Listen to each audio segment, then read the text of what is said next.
Hi, my name is Pat Brady, and I'm the author of Walk Confidently with God.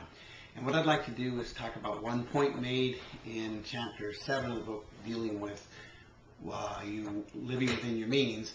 When I was talking about spending money can be a very sensitive issue because both husband and wife have different priorities. They have different ways of looking at life.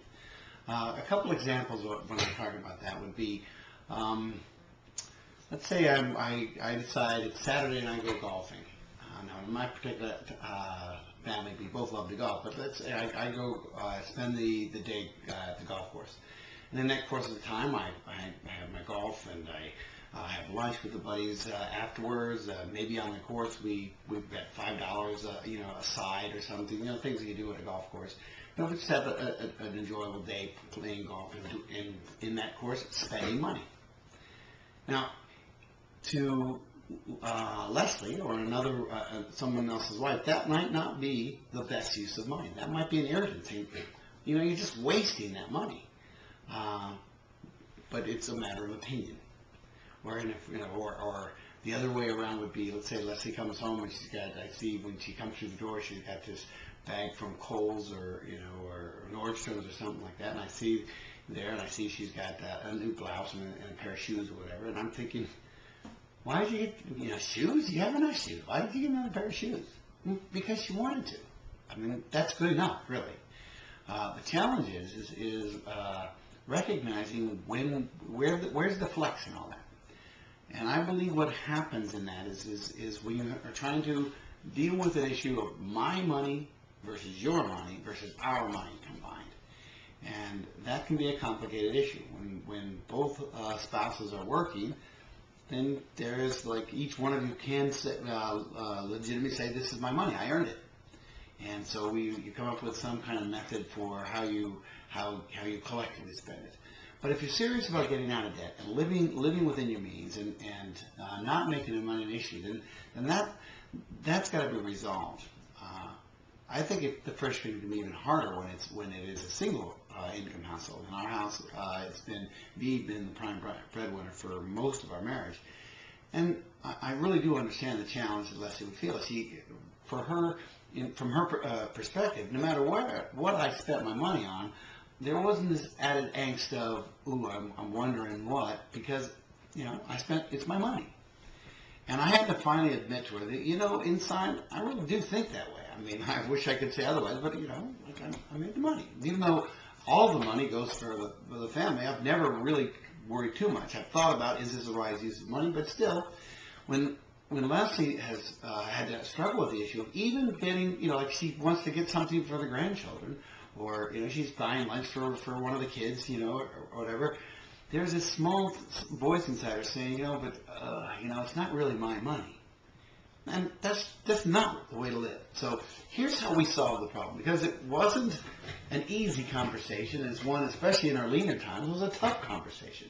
But about 10 years ago, we came up with a method that has worked so well for us that I really urge you to try it.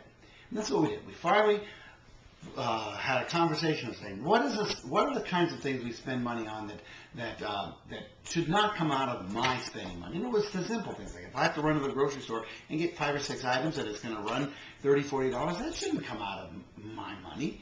That's for us. Or if we're picking up a prescription drug and the copay is $25, $30, that's the same way. So we figured what all those little deals are.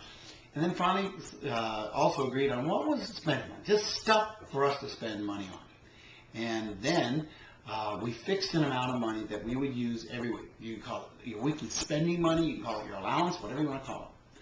But here's the mechanics of how we do it. Every Thursday, I go to an ATM machine. Mostly I do, but I go to the ATM machine and I draw out a fixed amount of money.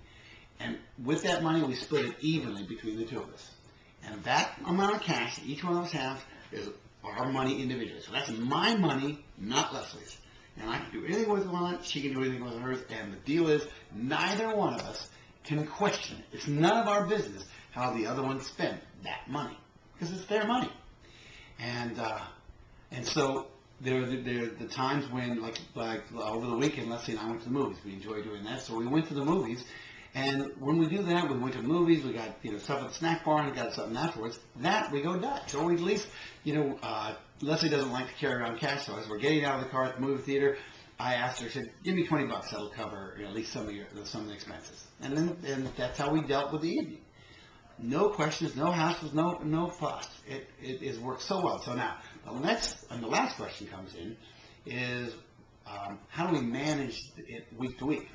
First, rule number one, hard and fast. We get our money once a week. If you run out of money on Monday or Tuesday because you had a big weekend, or if you run out of money on Sunday, you cannot get any back to the machine. You can't get any more until you go on Thursday. Once a week. Now, we pick Thursday. And so if you've run out of money, you wait. But at the end of the week, if you have extra money, then you decide how you're going to do it. Now, let me tell you what I do, and that's all. I'll close it. Reaching in my pocket because as I'm making this video, it's Wednesday night, so tomorrow is payday. And so I have three $20 bills. And tomorrow I'll probably get coffee on the way to school and the other things that I might, maybe buy lunch or something. And so this 20 might turn into a 10 and a couple ones or something like that. Okay, so now I've gotten my weekly money, split it in half. What I do is I said, all right, so let's say I do. I'm going to take the two 20s that I have that are left over, and I'm going to put them in this drawer up in my closet in our bedroom. I'll take the extra other kind of non-20s. I'll stick that with my weekly money, put that in my pocket. Now, the reason I do that is because I know myself. And the more money that I have in my pocket, the more I'm going to spend. And so I limit that. So I put those 20s away. And what typically happens, especially during the school year because I teach, is I'm not doing as much as during the summer when I'm playing a lot of golf. And so that little stash of 20 starts to build up.